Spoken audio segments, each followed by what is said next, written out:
Allez, salut à tous, c'est Maxime et on se retrouve aujourd'hui sur la Forge pour une autre vidéo sur Photoshop. Donc aujourd'hui, on va en quelques minutes introduire les masques. Donc les masques, c'est une des premières choses par lesquelles je commence quand je forme sur Photoshop parce que c'est vraiment une des features vraiment essentielles, quelle que soit la catégorie, c'est-à-dire ce pourquoi vous utilisez Photoshop, que ce soit pour faire de la retouche photo, du photomontage, du matte painting, du dessin digital, etc., de la mise en page aussi. C'est vraiment un élément essentiel et central que vous allez quasiment tout le temps utiliser. Donc, qu'est-ce que c'est un masque? Alors, je vais en créer un et je vais le manipuler pour qu'on puisse tous un peu comprendre à quoi ça sert. Mais donc là, par exemple, je vais cliquer sur mon petit calque Jupiter Square. Je vais venir ici, vous voyez mon curseur vient se placer sur ajouter un masque de fusion et je vais créer un masque. Et là, vous voyez que sur mon petit calque, c'est créé une sorte de petite vignette blanche. Donc en fait, cette vignette blanche, c'est le masque. Et vous voyez qu'actuellement, elle est toute blanche, c'est-à-dire qu'elle laisse totalement passer la lumière. Donc c'est assez simple, enfin je dis la lumière, mais regardez, si je peins sur cette vignette du noir, donc là vous voyez j'ai mon petit pinceau ici, donc j'ai cliqué et j'ai mis du noir avec le raccourci ici, vous pouvez swap et vous pouvez également appuyer sur X et vous voyez je vais alterner entre du blanc et du noir. Donc je vais venir et je vais peindre du noir avec mon pinceau. Donc là, le pinceau c'est raccourci B ou alors c'est ce petit curseur ici. Et avec Alt clic droit, vous pouvez varier la taille du pinceau. Et en fait, je vais peindre du noir et ça va faire disparaître la matière. Alors attention, les pixels, pardon, du calque. Attention à ne pas confondre avec la gomme parce que c'est vraiment pas la même chose. La gomme, elle supprime les pixels. Le masque, lui, il les masque, comme son nom l'indique. Et donc, vous voyez, quand je peins du noir sur cette vignette, ça dissimule.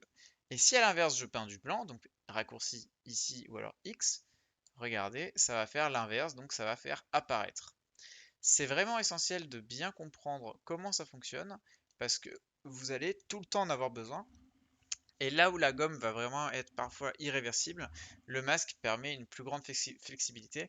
Et je vous le rappelle, quand on est graphiste, voilà, on cherche quand même à pouvoir éditer et garder une certaine une certaine marge de manœuvre. Et tant qu'à faire, autant que nos actions ne soient pas irréversibles. Donc si vous avez le choix entre la gomme ou le masque, sincèrement, allez plutôt sur le masque. On va avoir, surtout quand vous faites des détourages par exemple, c'est parce que là au moins vous pouvez doser, vous voyez, vous pouvez bien doser. On va pouvoir avoir quelques petits raccourcis. Par exemple, vous voyez, si j'appuie sur Shift, donc Maj, ici, et que je clique sur le calque en question, ça va l'annuler. Donc il ne va pas disparaître, on va le supprimer. Et ça va faire comme si il ne s'appliquait plus.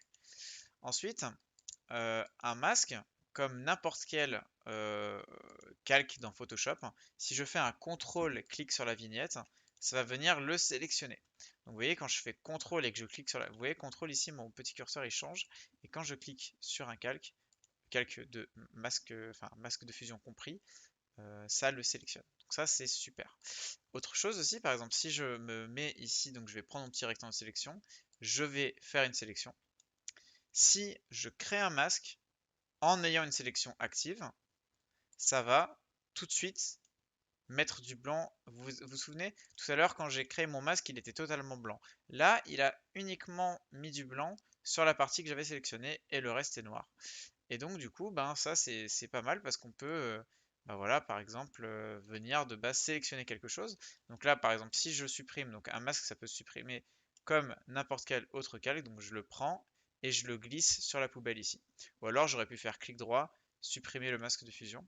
Par exemple, quand j'ai une image comme ça avec du noir, je peux venir, ici je vais mettre très peu de tolérance sur ma baguette magique, mais vous voyez, on fera une vidéo sur les sélections, mais je vais venir par exemple sélectionner tout le noir, créer mon masque, et là vous voyez il s'est mis à l'envers, c'est pas très grave, comme n'importe quel calque dans Photoshop, si je le sélectionne et que je fais CTRL I, il va s'inverser.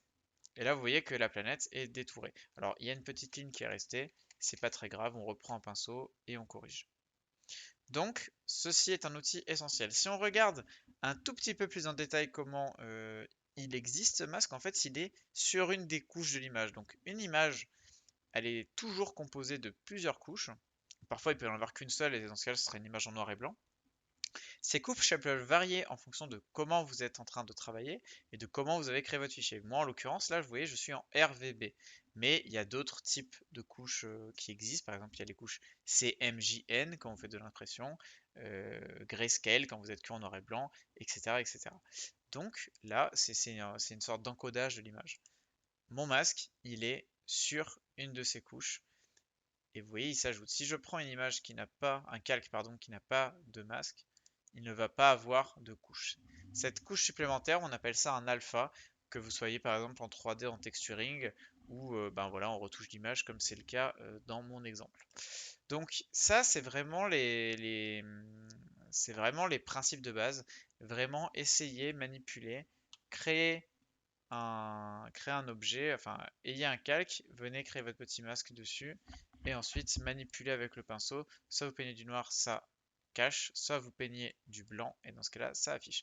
Sachant que, je le précise, mais on peut créer un masque sur n'importe quel type d'objet. On peut le faire sur un masque, un calque d'effet, sur un objet dynamique, sur juste un calque très simple. Enfin, voilà, c'est essentiel. Allez, je vous dis à très bientôt pour une prochaine vidéo. Salut!